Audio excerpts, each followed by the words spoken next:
Greetings, ladies and gentlemen. Welcome to Beyond Second Cognition. I'm Beall. The topic of this discussion is Immortality, the real agenda behind transhumanism and AI. This is going to be a highly compressed presentation of data and information, ladies and gentlemen. And what prompted this particular presentation is a news story that aired on Fox News today. I'll post the link in the description section below so you can look at this short news blurb. It's only about a minute. But I'm going to give you some background on all this stuff. The formulators of psychology, many of the early formulators were involved in parapsychology, investigating mediums and things like that. One of the early investigators was a guy named Frederick W.H. Myers. Now, he wrote a book that was published posthumously by his son in 1907, which was called Human Personality and Its Survival of Bodily Death. This book goes to great lengths to try and make the argument that the human personality survives after death. Other aspects of preliminary transhumanism can be found in a paper by a fellow named Haldane called Daedalus, or The Science of the Future, in which they were advocating genetic manipulation or anything else that they could to create and mold humans into something different than human beings. So this transhumanist agenda is over a century old, ladies and gentlemen. It goes back to the late 1890s, early 1900s. It's not a new concept based on technological advancements and things of that nature. It's an ongoing agenda perpetrated by the Theosophical Society and their allies in the field of psychology and technology. This particular article talks about people being able to upload their personality to some cloud network. In essence, what they are trying to do is create an artificial hive network, a hive mind based on the personalities of the people who they record and who are chumps enough to buy into this transhumanist false promise ideology. Now, in my book, The Energetic War Against Humanity, the 6,000-year war against human cognitive advancement, I exposed a cosmic mind virus that has infected humanity since its creation.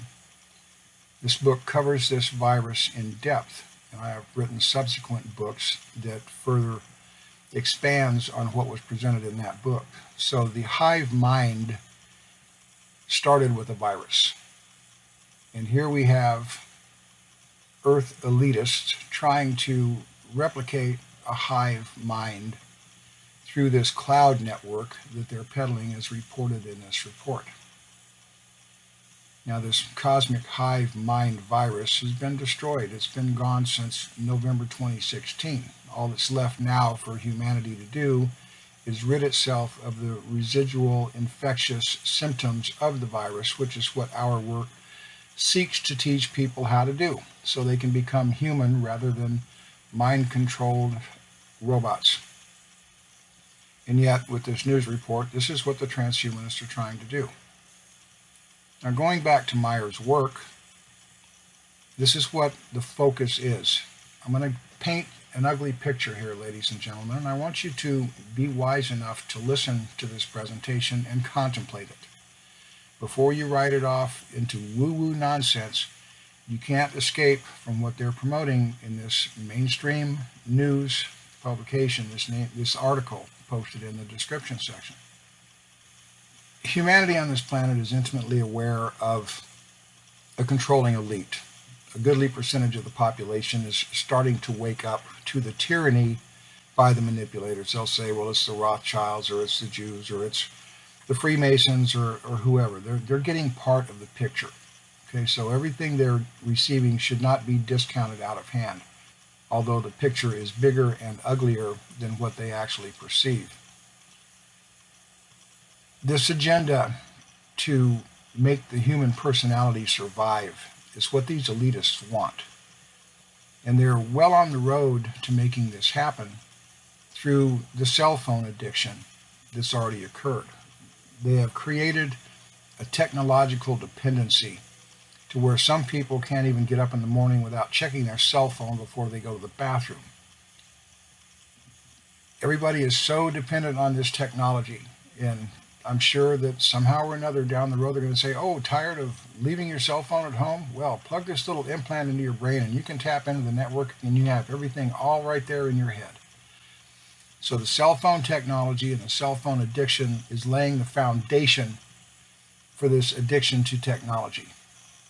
And I know there's a lot of millennials or Generation Xers or whatever name they're using to label themselves with today that you're just drooling at the mouth waiting for this kind of wirehead technology so they can plug the computer into their brain. Well, here's the hard truth, ladies and gentlemen. The human personality dies when the form dies.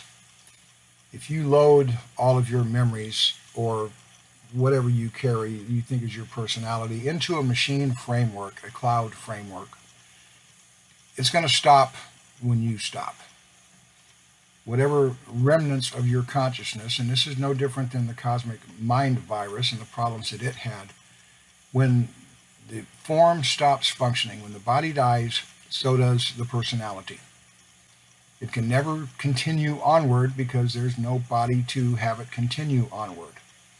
There is a threshold of consciousness that when the form dies, the personality dies, and it doesn't matter if it's uploaded to a cloud or not. It's a closed box, because whatever is loaded to the cloud that might be plugged into an Android robot is going to reach a cognitive threshold to where it's going to crash. It will never expand. It will be you up until the moment you die, living the same shit over and over again, unless, of course, they reprogram a backstory for you in order to keep your consciousness from reaching that crash threshold called death. Your personality dies at death. What people perceived to be the soul was this hive virus cell within us, and I explain this in exquisite detail in my book, Gutting Mysticism. If you are interested in learning this stuff and understanding what is the foundation for this quest for immortality, and I forecasted this, I released Gutting Mysticism over 2 weeks ago, before this news report ever came out. And I said the whole purpose of artificial intelligence is the quest for immortality. And this news story today validates exactly what I said. That is the only focus of AI, regardless of them peddling sex robots and trying to say, oh, well, you'll have your robot servant in the house to do all your cooking and cleaning and ass wiping. Immortality is the ultimate agenda to this. And I'm going to ask you this. How many of you people really think that your consciousness is going to be valuable enough for them to load onto their cloud when in actuality all they want to do is perpetuate their elitist tyrannical personalities to continue to control the world and all the wealth they've gathered up in their names? Because this is what transhumanism and AI is about, ladies and gentlemen. Do some research into this stuff and ask yourself, with all the corruption we have in the world today, with a handful of controlling elite or royal families or whatever you want to call them, running the world, do you want these people to run the world forever? Because that's what AI and transhumanism is working towards, folks. And all of you regular walk around cattle in the herds with your cell phone addictions and things of that nature, you're going to be wind-up toys in AI bodies, in robotic bodies, just like your wind-up toys in human flesh bodies now. There's not going to be any alteration. But the cute thing is that when they die, their consciousness and their personality stops too. So they'll be stuck in the same cognitive box as you are. There's not going to be any personality growth beyond the death of the form, no matter how much they think they can program around it. And after I wrote Gutting Mysticism, a friend prompted me, pushed me pretty hard actually, to watch the Westworld series. And after I had Gutting completed, I went ahead and took the time to watch that series. And in season 2, there was an episode where it showed exactly what I'm saying here, that they were downloading their minds into these robots, just like they're talking about in this article, but they could never go beyond their death date. Once the termination date kicked in, then the machines that they were loaded into would go twitchy and crash. And this is the same thing that's going to happen. Regardless of them trying to peddle you immortality, ladies and gentlemen, when your form dies, you're dead. Your personality is gone, and it's not going to live on just because it can be loaded into a robot and held on a cloud network.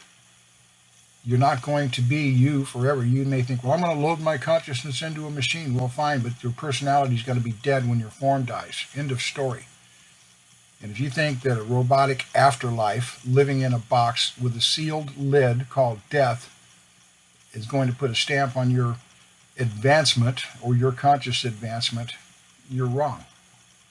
But this is what they're peddling, folks. They're doing everything they can to extend their own longevity so they can continue to tyrannize this planet. And if you want some better information on this stuff, some more in-depth study on this stuff, you might want to read my books. The Psychology of Becoming Human, to show the metaphysical roots with the Theosophical Society and the British Marxist Fabian Society and the Society for Psychical Research, to see where all of this shit started and how it's grown into the technological nightmare that's facing humanity today. Because I got news for you, ladies and gentlemen. Trading in your human biological robot machine is not going to get any better if you download the residuals of your personality, the mimicked memories, which is exactly what this cosmic hive virus did, into a robot, and a mechanical robot. So for those interested in doing some research and gaining some understanding as to what's behind this transhumanist agenda and how far back it goes and what it's all about and what it's trying to replicate as a artificial intelligence hive mind versus the hive mind of the cosmic collectivist virus that has been destroyed, you might want to check out my books. If you don't want to check out my books, do some other research and open your minds and try to get rid of your cell phone addiction, because all they're doing is tailoring you to make you beg to be plugged into a machine cloud network. For those of you doing the work, stay the course. Don't give up on yourselves.